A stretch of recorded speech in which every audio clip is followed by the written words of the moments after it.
Assalamualaikum warahmatullahi wabarakatuh. Nama saya Aufa, saya sekolah di Al-Kais. Hadirin yang kami hormati, saya akan menjelaskan apa yang seharusnya dipersiapkan seorang muslim sebelum menjelang bulan Ramadan. Secara umum, ketika kita menghadapi sebuah ibadah, ada 3 hal yang perlu kita pikirkan. Pertama, apa yang kita harus persiapkan sebelum ibadah. Kedua, apa yang harus kita lakukan ketika beribadah. Dan yang ketiga, apa yang kita harus lestarikan pasca ibadah. Di kesempatan kali ini, kita akan membicarakan apa yang seharusnya dipersiapkan seorang muslim sebelum memasuki Ramadan. Kaum muslim yang berbahagia, ada beberapa hal yang perlu kita persiapkan menjelang Ramadan. Pertama, memperbanyak berdoa kepada Allah agar Allah mempertemukan kita dengan Ramadan dengan kondisi sehat jasmani dan rohani, sehingga bisa maksimal dalam beribadah ketika Ramadan. Kita meyakini bahwa satu-satunya yang kuasa mengendalikan diri kita hanya Allah yang memberikan kemudahan bagi para hambanya untuk beribadah kepadanya, baik kemudahan dalam bentuk fisik seperti kesehatan, kekuatan, dan seterusnya. Termaksud yang paling penting adalah kemudahan dan bentuk semangat untuk melakukan ibadah. Kita akan mampu beribadah tanpa pertolongan darinya. Karena itu berdoa dan berdoalah, memohon kepada Allah agar kita diberikan kemudahan untuk mendapat kebaikan Ramadan. Kedua, memperbanyak istighfar dan memohon ampun kepada Allah. Semoga istighfar kita bisa melebur dosa kita. Dosa adalah sumber penyakit bagi hati. Dialah sumber noda bagi hati. Rasulullah SAW mengabarkan bagaimana bahayanya dosa bagi hati manusia.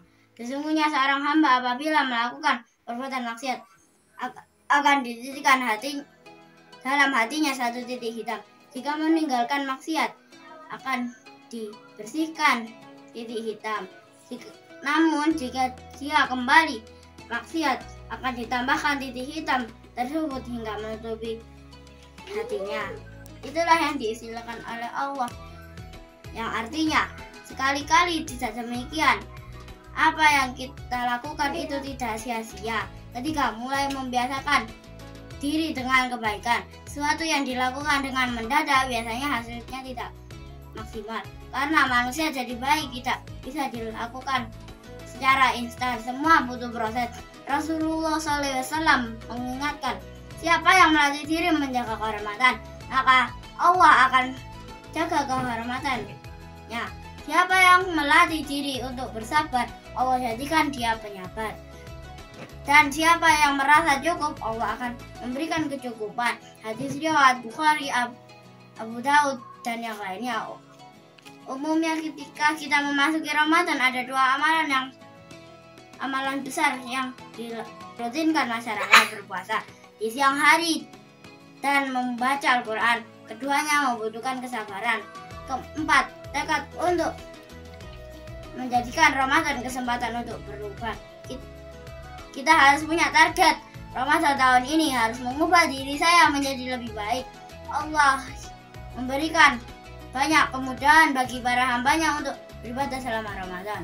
Dalam hadis dari Abu Hurairah radhiyallahu anhu, Rasulullah SAW bersabda, ketika datang Ramadan, pintu-pintu surga dibuka, pintu-pintu neraka ditutup, dan setan dibelenggu.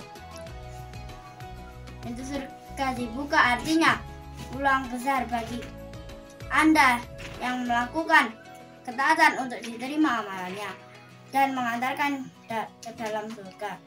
Pintu neraka ditutup artinya kita berharap semoga kemaksiatan yang kita lakukan segera diampuni. Semoga kita dipertemukan dengan Allah dengan bulan Ramadan. Assalamualaikum warahmatullahi wabarakatuh.